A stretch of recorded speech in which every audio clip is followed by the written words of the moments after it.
Hello, my creative soulmates. Welcome to my tips and techniques series. And today's video is all about how I choose color for my embroidery work. I thought that the best way to start would be to show you what I've seen most common amongst a lot of my students. So what I normally see is that people choose a color palette, which is a fantastic place to start. It's exactly where I begin as well. So they go for either, am I going to go with pastels or these bright sort of circus type colors or an autumny sort of range. So they pick their style, and then they go ahead and start choosing their colors. And I've just picked out some over here, so it might be like a little range like this. It's beautiful, warm, earthy kind of tones. Usually what I see is about 3 times that for a particular project, and people go with lots of browns and oranges and reds and pinks. They have that whole range. They've chosen their colors. They come over with about 20 of these. Then they go to their pattern. Like, I'm going to be using this one as an example because I've stitched this one up in 2 different colors, which I will share with you. Then they come to their pattern and then they go, all right, I'm going to start with this color on that flower over there, or I might even decide that my petals are going to be done or my flowers are going to be done in these 2 colors. So they begin stitching that flower over there. They've sort of done all the petals and they go, maybe I should do the pink sort of in the middle. And so they do the pink, then they start on the stem and the leaves, and they start doing the sort of like a light green, and they go, ooh, too much light green. So I'm going to start adding a bit of dark green. So I'll do light and dark. Oh, too much green. Maybe I'll do every 3rd leaf is going to be like a lighter brown. And they're making their decisions as they go along. Now, if this method works for you, because it's quite spontaneous and exploratory, and it can be certainly very adventurous, fantastic, keep going with it. What I normally do is I do almost the complete opposite. So yes, I do start off with a range of colors where I will actually decide whether I want to use pastels or bright, sort of bold colors or earthy tones. And then I go to my pattern. I don't actually select my colors until I look at my pattern first. So using our Maria pattern again as an example, if I come to this pattern over here and I've decided that I'm going to do this in, say, soft pastel-y colors, I'm going to then break this design up into elements. Now, all of my own patterns, so I'm just talking about my own here, are usually broken up into 4 separate elements. We've got the stems, the leaves, the flowers, and the highlights, and that's it. And then I will make a decision on which colors are actually going on which element. So taking a look at this design, what I will do is choose one color for the stems, which is usually like a nice brown or a light brown. It will also depend on the background of my fabric. Then I will choose the colors for the leaves, and I almost always go with a green, and sometimes I use 1 color, sometimes I use 2. If I'm using 2, then they do have to be quite similar. So this is probably my favorite choice, like a light and a dark olive. And then I will simply alternate them. So I might go light, dark, or I might do half and half of each leaf in the light and the dark green. But whatever rule I choose, I do that throughout all the leaves, so I don't actually change the rules. Then the flowers. Now with the flowers, I sometimes break it up into 2 separate parts, the petals and the center of the flower. So if I'm doing the petals, I might do them, let's say, in these 2 colors, that dark red and that burnt orange. And then if I want to accentuate the center, I might do it in this light pink, because the light pink is actually quite different from these other 2, but it still goes within this range of color. And then the last element is the highlights. Now usually these are small elements in the design, and in this case they are the little circles around here and around there, and there's actually some French knots on the ends of those little single stitches. So for the highlight, I will usually choose a very strong and contrasting color that really stands out, and it's really going to lift the design. So if it's a very dark background, I might go with like a white or an ecru. If it's a white background, I might use a darker color. Now in this instance, I just don't really have, I'll just say that this is going to be my highlight color. It normally wouldn't with the colors that I've chosen, but it's only one. So I will only choose one color as the highlight, and that will go on all of those little elements around there. So let's just have a look at that again. Stems, leaves, flower petals, flower center, and highlights. Now let's have a look at those rules in action. So there's the Maria design stitched up on a mustard colored background, and you can probably see straight away the rules that have been applied here. So we've got the stems, and I did them just with the outline. I didn't actually fill them solid because that brown is quite dark in comparison to everything else that's going on here. So if they were filled solid, like with a satin stitch, for example, or a herringbone stitch, it would overpower the whole design. Leaves done in two colors, and like I mentioned, I alternated them so that they have this lovely sort of mottled organic effect. Then the flowers got the two color treatment, so you can see all of the petals are done in a salmon and a pink. And then I've actually decided that the highlight color and the flower center are going to be the same. So I've married those two elements together. I could have also chosen to add a third color to the flowers, let's say, for example, like a dark orange, and done the centers of each of the flowers in the dark orange, and then just left those highlights in white. Still would have looked beautiful. So that's one example. Now this is the exact same design, as you can see. Completely different colors, completely different effect, right? Once again, the stems are done in brown, and again, I've left them just outlined. This time, the leaves are actually done in three colors, as you can see. I actually started doing these in just the light and the dark green, and then I just felt like it needed something more. So I threw in the blue, which was not too dissimilar because it's still a cool color. And because the leaves are sort of peppered and scattered around in their color, that it doesn't look like the blue is out of place.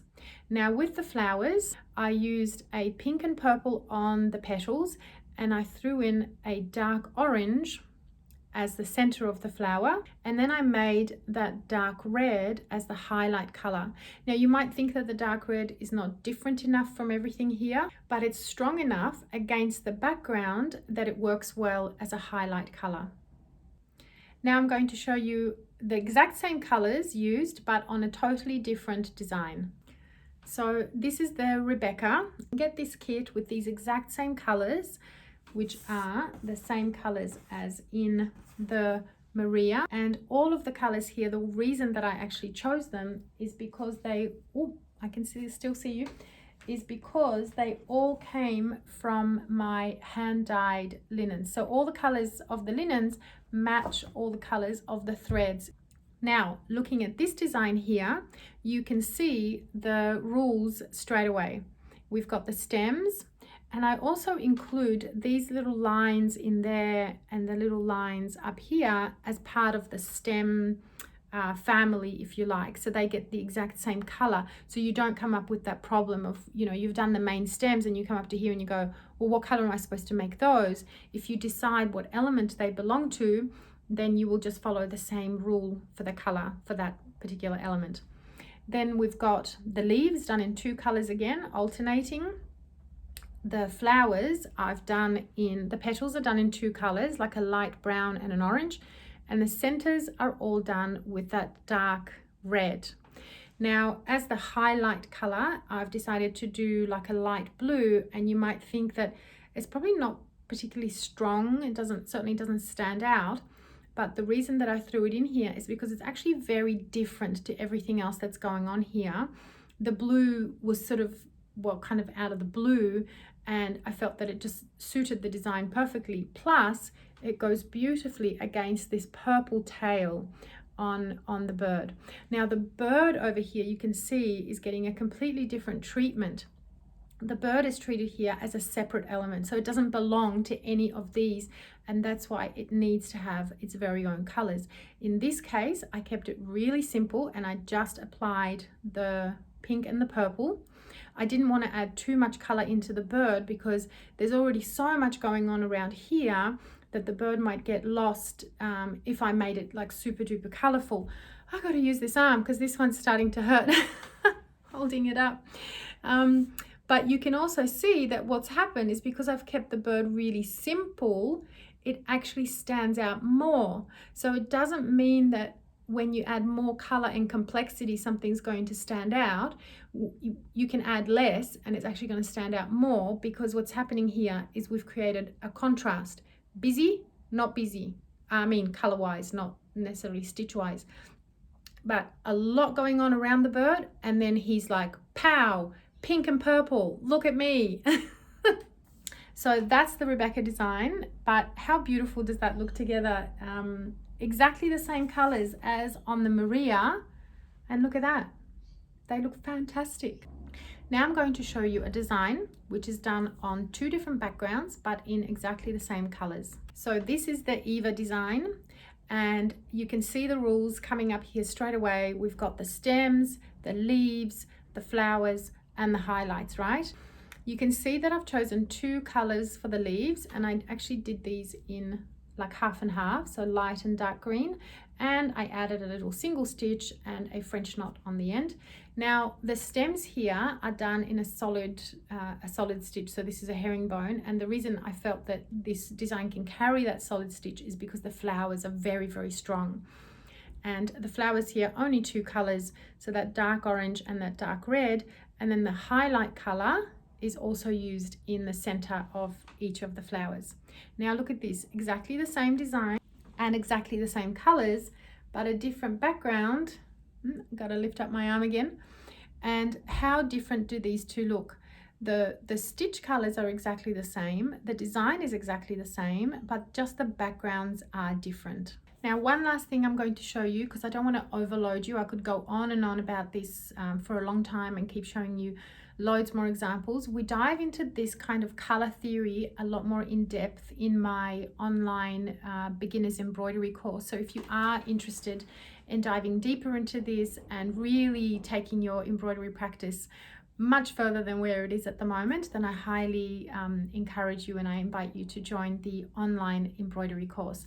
One more thing that I wanted to show you is if you wanted to do something in monochrome, because monochrome is still color, right? Now, this is the Rebecca design that you just saw earlier, but it's all done in just a single color, and I've done all of it in like a dark green. However, I did still want to add sort of like an extra element, a little bit of contrast, a little bit of a highlight, but I didn't want to start bringing in more colors. So what I did is I simply added an écru on all the French knots, as well as blending it into the fly stitch down here on the tail. Now what that's done is, in a very gentle way, it's still accentuated parts of the flowers and parts of the bird. So if you're working with monochromes, just one single color, you can still create really beautiful effects.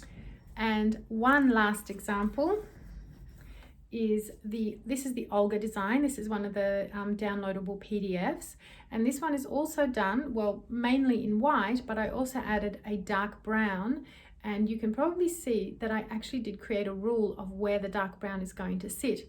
So that dark brown color sits on all the highlights, meaning all the little circly bits, as well as the center of each flower. Okay, that's it from me. I hope you feel inspired and not overwhelmed. Just a reminder about my kits, which is these ones here. There's actually one more, Isabel. I've run out, but I will be replenishing her shortly. All of the colors here match, and they also match all of the hand-dyed linens, so you can go crazy. The sun has just come out, you can see it there. I'm going to go and have some lunch now. Thank you so much for joining me in this tips and techniques video. If you have any questions, or if you've still got some issues with color, please let me know in the comments, and I will try to answer as much as I possibly can. And if a lot of you are still having sort of the same questions or the same issues about one particular topic, then I'll just make another video. Why not? Thank you again, and I will see you next time. Bye.